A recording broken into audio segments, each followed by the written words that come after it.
DLA, les étapes de post-accompagnement sont directement obligatoires et tout de suite repérées. Ensuite, 11% des acteurs pensent que l'après-DLA sera amélioré s'il s'articule mieux avec d'autres acteurs, d'où l'importance de travailler l'articulation. 9% proposent d'instaurer un principe obligeant les structures accompagnées par un DLA à faire des retours sur l'application du plan d'action.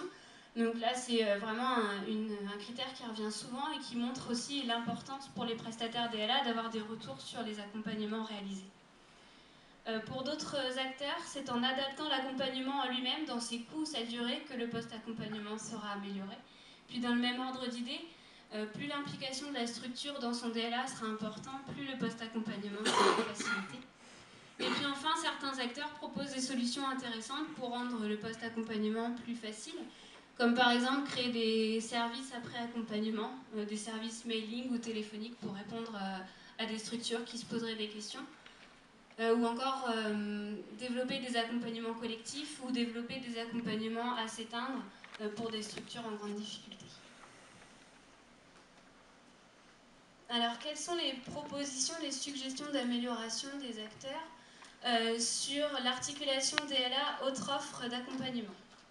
Alors, les réponses sont classées en 6 catégories, avec la première suggestion qui est revenue le plus, c'est de multiplier les rencontres entre acteurs de l'accompagnement, et cela avec ou sans l'opérateur DLA, que ce soit organisé ou pas par le DLA.